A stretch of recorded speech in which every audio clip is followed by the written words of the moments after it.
Stockwell International, we receive many phone calls each week from people importing for the first time. Customers are after further information on how to successfully navigate the complex process of importing from around the world. If you're new to importing, we can help you on your way. We've simplified the importing process into 5 key steps that every importer should follow to ensure a successful import. There are often other factors you may need to consider as well, depending on the nature of your trade, and our team are more than happy to help you with those additional areas. But these 5 key steps are a great place for you to start. Step 1. Carefully research your product's suitability for import. The first thing you must do before even thinking about importing is check whether your product is suitable for import.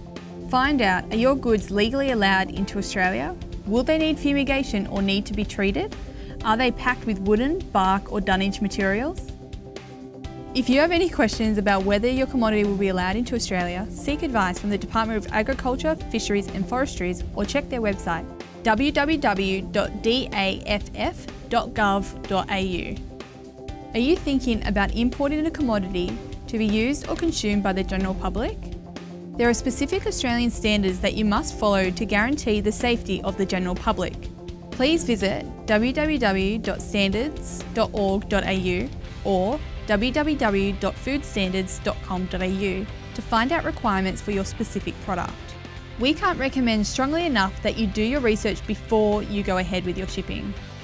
This can save yourself a great deal of frustration and wasted time, money and effort if your goods aren't allowed into the country. Step 2. Know your supplier. Be sure you have a reputable supplier with whom you can work. Preferably, there's someone you've met personally or who has been referred to you by someone you trust. Develop firm lines of communication with your intended supplier prior to doing any trade.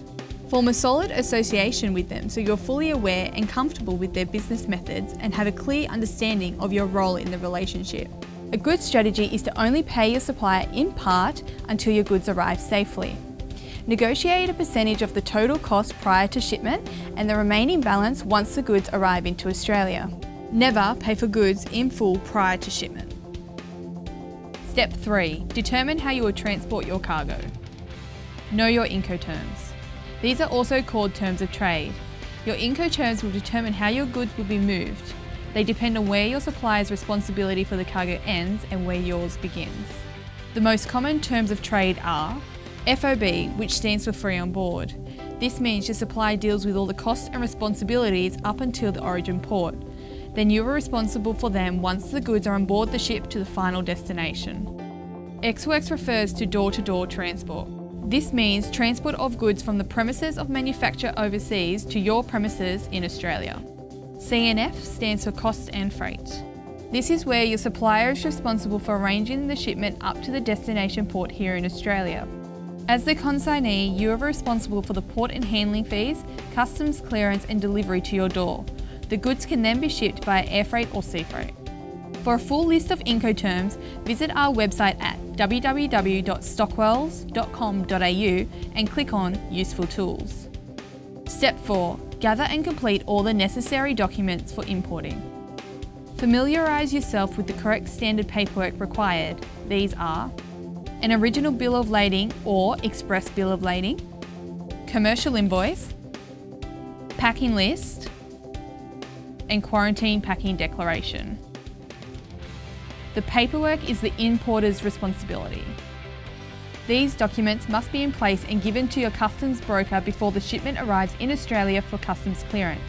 There may be other documents you need to provide customs that you will need to get from your supplier. These will depend on the commodity you are importing. Please visit www.daff.gov.au to check your requirements. Step 5. Determine how your goods will be transported once arriving in Australia. Once the goods arrive into the Australian port, you will need to arrange for these to be transported to the destination. For FCL shipments, you will have a window of 7 to 10 days once the vessel arrives for these to be delivered to the destination address, unpacked and returned empty to the container yard.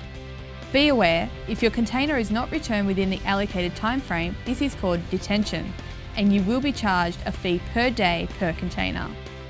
Unloading the container, either manually or by forklift, is also the responsibility of the importer. Estimated delivery time of when the vessel arrives to when the container is available for delivery is approximately as follows: 1 to 3 days for FCL, 5 to 7 days for LCL, and 1 to 2 days for air freight. So let's go over these 5 steps again. Step 1. Research your product suitability for import. Step 2. Know your supplier. Step 3. Determine how you will transport your cargo. Step 4. Gather and complete all necessary documents for importing. And Step 5. Determine how your goods will be transported once arriving in Australia. If you follow these 5 critical steps, you'll find your path to importing far easier and straightforward with less chance of wasted money and effort. Finally, please remember that although we have discussed importing in depth, most of these steps also apply for people wanting to export. Please feel free to contact us here at Stockwell International if you have any questions regarding importing or exporting, or please visit our website at www.stockwells.com.au. In the meantime, we wish you all the best with your new importing or exporting venture.